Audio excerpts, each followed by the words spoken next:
নমস্কার, আপনারা দেখছেন ভয়েস অফ রাজা এবং আমি মনিরুল ইসলাম রয়েছি আপনাদের সঙ্গে। অবশ্যই নিয়মিত আপনারা আমাদের চ্যানেলে নজর রাখছেন বা আমাদের ভিডিও দেখছেন বলে আশা করছি।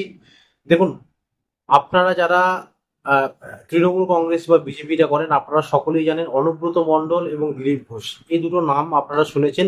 এবং এই দুটো নাম একটা সময়ে বঙ্গ বিজেপির চর্চিত নাম ছিল এবং বর্তমানেও তারা কিন্তু বঙ্গ বিজেপির বিভিন্ন চর্চিত টপিকসে থাকেন। তবে তফাৎটা কি জানেন তো, একটা সময়ে তারা যা করতেন সেই তাদের সমস্ত করণীয়টা তাদের দলের উপর নেতৃত্ব বা তাদের দলের যারা দায়িত্বে রয়েছেন, মুখপাত্র রয়েছেন, তাদের কাছে মার্জনীয় ছিল এবং তারা তাদের হয়ে কিন্তু সবসময় ব্যাটিং করতেন। এবং আজকে সেই প্রেক্ষাপটটা কিন্তু বদলে গেছে। আজকে তাদের দলের মুখপাত্র বা তাদের দলের বিভিন্ন লোক তাদের হয়ে কিন্তু কেউ ব্যাটিং করছেন না বা বিভিন্ন রকম ভাবে তাদের সমালোচনা করছেন। তবুও দুজনে কিন্তু দুই দলে রয়েছে। অনুব্রত মণ্ডল এখনো তৃণমূল কংগ্রেসে রয়েছেন এবং দিলীপ ঘোষ তিনি কিন্তু এখনো পর্যন্ত বিজেপিতে রয়েছেন। তারা দলীয় আনুগত্যটা কিন্তু দেখিয়েছেন, অন্যদের মতন দল বদলে ফেলেননি। অনুব্রত মণ্ডল তিনিও দল বদলে ফেলেননি, দিলীপ ঘোষও দল বদলে ফেলেননি। তবে এই অনুব্রত মণ্ডল একটা সময়ে পুলিশের গাড়িতে বম মারার কথা বলেছেন। এই অনুব্রত মণ্ডল একটা সময়ে নকুলদানার কথা বলেছেন, চরমের কথা বলেছেন। একটা সময়ে তিনি বোলপুরের আইসিকে ধমক দিয়েছেন, বিভিন্ন রকম কথা বলেছেন। এটা পুলিশকে কেবলমাত্র আজকে নয়, প্রকাশ্য দিবালোকেও এর আগে কিন্তু অনুব্রত মণ্ডল পুলিশকে হুমকি দিয়েছেন এবং বিভিন্ন নেতাদের বা আহ, বিভিন্ন রকম ভাবে তার নিজের জেলাতে শেষ কথা বলেছেন এবং তার উপরেই কিন্তু ডিপেন্ড করেছেন।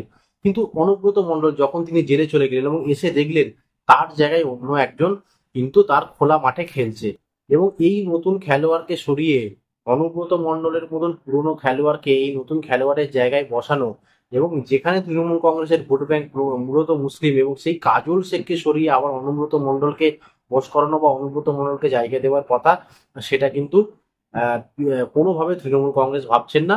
ফলে সময়ের সঙ্গে সঙ্গে অনুব্রত মণ্ডল কিন্তু তৃণমূল কংগ্রেসে অনেকটা অপ্রাসঙ্গিক হয়ে গেছে। কেন বলছি অপ্রাসঙ্গিক হয়ে গেছে? কারণ গতকাল 21শে জুলাই আপনারা দেখেছেন যে 21শে জুলাইয়ের মঞ্চে প্রত্যেক বছর যেভাবে অনুব্রত মণ্ডল তার স্বাভাবিক মুডে বা স্বাভাবিক মেজাজে থাকে, সেটা কিন্তু এবছর অনুব্রত মণ্ডল নেই।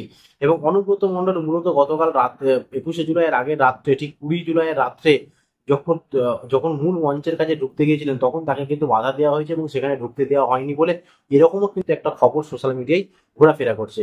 ফলে সময়ের সঙ্গে সঙ্গে একসময় যিনি তৃণমূল কংগ্রেসের বেতাজ বাদশা ছিলেন বীরভূম জেলার, সময়ের সঙ্গে সঙ্গে তিনি কিন্তু তৃণমূল কংগ্রেসের কাছে অপ্রাসঙ্গিক হয়ে গেছেন এবং তার জায়গায় কিন্তু নতুন একজন খেলোয়াড় খেলে বেড়াচ্ছেন। এবং এই কথাটা বলতে বলতে অবশ্যই আপনাকে দিলীপ ঘোষের কথা বলতে হবে। এবং যে দিলীপ ঘোষ একটা সময়ে বিজেপির একদম সর্বোচ্চ নেতা ছিলেন পশ্চিমবঙ্গের, এবং যাকে কেন্দ্র করেই কিন্তু বিজেপি পরিচালিত হয়েছে, সেই দিলীপ ঘোষ একটা সময়ে যাই মন্তব্য করতেন, যাই কথা বলতেন, বিভিন্ন রকম আমরা দেখেছি কথা বলে দিলীপ ঘোষ শিরোনামে থাকতেন। তাকে কিন্তু সেই সময় একদম সবাই বলতো স্ট্রেট কাট দিলীপ ঘোষ এবং তার পাশে দাঁড়িয়ে সবাই কথা বলতেন। কিন্তু সময়ের সঙ্গে সঙ্গে বিজেপিতে যখন শুভেন্দু অধিকারী এলেন এবং শুভেন্দু অধিকারীর প্রাধান্য বাড়লো, বিজেপি দিলীপ নির্ভরতা কমালো, বা দিলীপ ঘোষ মমতা বন্দ্যোপাধ্যায়ের সঙ্গে জগন্নাথ মন্দিরে যাওয়া এবং সেখানে তার সঙ্গে কথোপকথন করা, সৌজন্য সাক্ষাৎ, তাদের একই ফ্রেমে থাকা, বা দিলীপ সংসারী হওয়া, এই সমস্ত কিছুর পরে কিন্তু দিলীপ ঘোষ ক্রমশ বিজেপিতে অপ্রাসঙ্গিক হয়ে গেছেন। এবং একটা সময় বিজেপির যে সমস্ত নেতা নেত্রীরা দিলীপ ঘোষের হয়ে ব্যাটিং করতেন, আজকে কিন্তু তারা দিলীপ ঘোষের হয়ে কোনো মন্তব্য করতে নারাজ। এই বিষয়গুলো যদি আপনারা লক্ষ্য করেন, তাহলে আপনারা খুব স্পষ্টতই বুঝতে পারবেন যে একসময়ে বঙ্গ বিজেপি এবং বঙ্গ তৃণমূলের দুই বলিষ্ঠ নেতা অনুব্রত মণ্ডল এবং দিলীপ ঘোষ, তারা যা চর্চা করতেন তাদের জন্য দল কিন্তু তাদের পাশে দাঁড়িয়ে ব্যাটিং করতেন। কিন্তু আজকে বর্তমান সময়ে বা বর্তমান প্রেক্ষাপটে দল অবশ্যই তাদের পাশে নেই, বা তাদের বিভিন্ন মন্তব্যের হয়ে ব্যাটিং করা তো দূরের কথা, বরঞ্চ তাদের সেই সমস্ত কথাতে মন্তব্য করতে নারাজ। এবং অনুব্রত মণ্ডলের ক্ষেত্রে যেটা হয়েছে, দিলীপ ঘোষের ক্ষেত্রে কিন্তু সেটা হয়েছে। বাদ বাকি অবশ্যই আপনারা কমেন্ট সেকশনে কমেন্ট করে জানাবেন আপনাদের অভিমত, আপনাদের মতামত অবশ্যই আমাদের কাছে সিদ্ধান্ত।